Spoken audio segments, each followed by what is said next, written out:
Türkiye Büyük Millet Meclisi Başkan Vekili ve DEM Parti İstanbul Milletvekili Sırrı Süreyya Önder için memleketi Adıyaman'da taziyeler kabul edildi.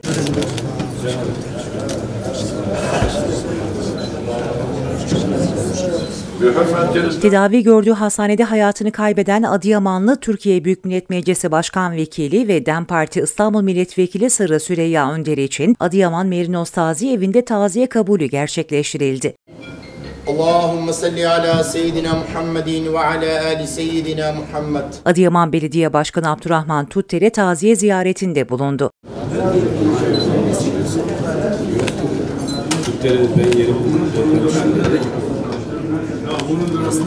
Başkan Tutter'e belediye başkan yardımcıları ve belediye personeli eşlik ederken Sırrı Süreyya Önder'in abisi ve DEM Parti heyetine taziye dileklerini iletti.